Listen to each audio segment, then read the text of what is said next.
इन 4 पंक्तियों से हमारे इस वीडियो की शुरुआत करते हैं कि काश काश कि कहीं कोई खुशियों की दुकान होती और हमें उनकी पहचान होती।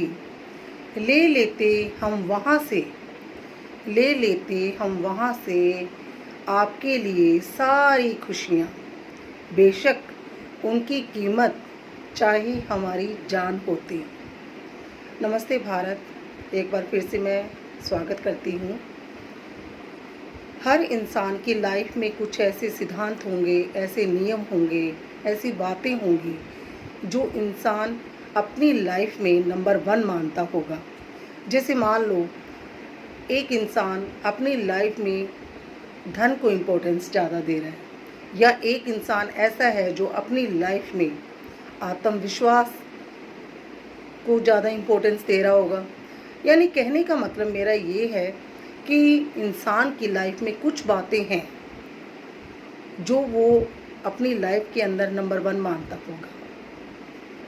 इस बात को ज़्यादा स्पष्ट रूप से समझने के लिए एक घटना को शेयर करना चाहती हूँ। फिर से सुनिएगा। एक शहर में एक पति पत्नी रहा करते थे। अब पति का नाम जो था वो आकाश और पत्नी का नाम था देवकी। दोनों अपनी लाइफ को बहुत अच्छे से गुजार रहे होते हैं कि एक दिन शहर में 3 पहुँचे हुए संत आते हैं। संत यानी महात्मा। उसी शहर में 3 संत आए हुए होते हुए हैं वहाँ पे। तो जब वो तीनों संत देवकी के घर पे जाते हैं, अभी घर के द्वार पर खड़े हैं वो, और जब सामने देवकी ने देखा कि उसके घर के आगे संत खड़े हैं, तो देवकी ने बड़े सम्मान के साथ उन्हें अंदर आने को कहा और भोजन ग्रहण करने को कहा। भोजन यानी खाना खाने को कहा। लेकिन संतों ने कहा कि हम आपके घर में आएंगे, एक प्रश्न का जवाब आपसे चाहते हैं, वो ये कि आपके घर में क्या आपके पति इस वक्त हैं? अब देवकी ने कहा कि ये कैसा सवाल है। देवकी ने कहा नहीं, इस वक्त तो मेरे पति घर पर नहीं है, लेकिन आप खाना खा सकते हो मेरे घर के अंदर आकर। संतों ने कहा नहीं, जब आपके पति इस वक्त आपके घर में नहीं है तो हम नहीं आ सकते हैं। पत्नी ने कहा ऐसा क्यों? कहते नहीं, कंडीशन और दशा सिर्फ इतनी है कि जब आपके पति घर पर होंगे तभी हम तीनों संत आएंगे।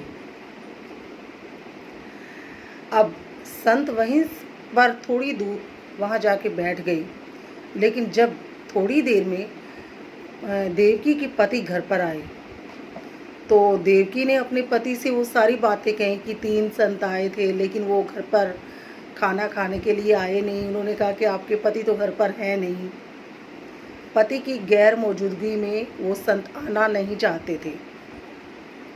तब पति ने देवकी से कहा कि वो जहाँ थोड़ी सी दूर ठहरे हुए हैं उनको आदर सहित बुला लाओ और हम अपने घर में उनको खाना खिलाएंगे।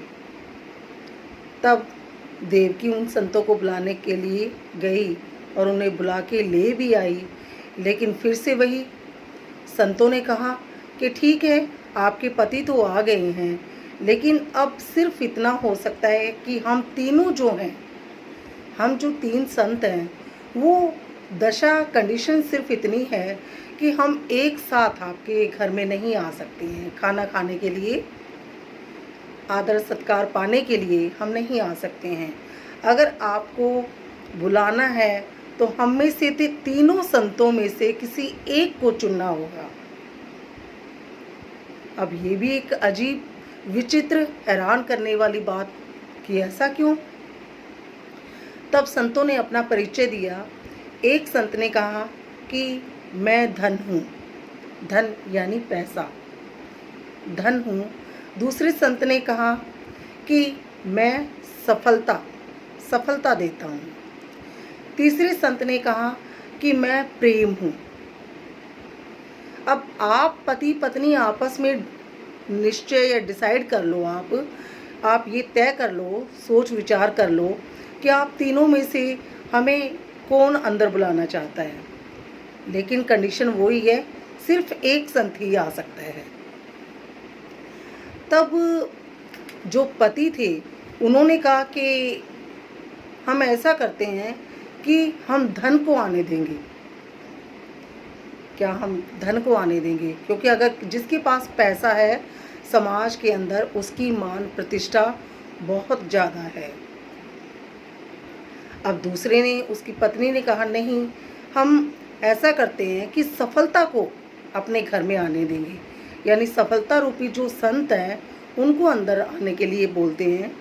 लेकिन वहीं पास में उनकी एक बेटी थी, वो ये सारी बातें सुन रही थी। उसने कहा कि नहीं, ना तो हम धन को आने देंगे और ना ही हमने सफलता को आने देना है। हम सिर्फ जो प्रेम रूपी संत जो है, जिस संत का नाम प्रेम है, जो प्रेम को देते हैं, प्रेम को देने वाले हैं, प्रेम का स्वरूप है जो संत, हम उनको आने का आमंत्रण देंगे। और ये बात सुनकर सबने निश्चय करके, डिसाइड करके, तय करके उन तीनों में से जो एक संत थे जो प्रेम का प्रतीक थे, उन्होंने कहा कि आप हमारे घर में आ जाइए। अब वो प्रेम को, जब वो प्रेम वाले संत जो थे जब वो आने लगे घर के अंदर, तो उनके साथ साथ वो दोनों संत भी प्रेम के पीछे पीछे उनके घर में आ गए। देवकी ये देखकर हैरान हो गई कि आप संतों ने यही बात कही थी कि आप तीनों में से सिर्फ एक ही संत हमारी घर में आ सकता है। लेकिन संतों ने कहा जब एक संत यानी प्रेम को जब आपने चुना तो प्रेम के साथ सफलता भी और धन का आगमन भी हो जाता है। कहने का मतलब, जिस घर में प्रेम का वास हो, जिसमें आपस में लोगों में प्यार हो, सभी लोग एक दूसरे की इज्जत करते हो, जिनमें इतना प्रगाढ़ प्रेम हो, और प्रेम अगर जिस घर के अंदर होता है उसमें अगर धन की भी कमी हो तो ये कोई बड़ी बात नहीं होती है, बल्कि प्रेम से सभी लोग आनंद में अपना जीवन व्यतीत करते हैं। तो कहने का मतलब, जिस घर में प्रेम का वास हो वहाँ पर धन, संपदा, सफलता सब कुछ आ सकता है। तो परिवार में प्रेम बढ़े, सभी लोग खुश रहें, एक दूसरे को खुशियाँ बांटें, बस इसी की कामना करते हैं। और इस कहानी से हमें मैसेज भी तो यही मिलता है, क्योंकि जहाँ प्रेम है वहीं पे आपको सफलता भी मिलेगी, और जहाँ प्रेम है वहीं पर धन का आगमन भी होगा। नमस्कार।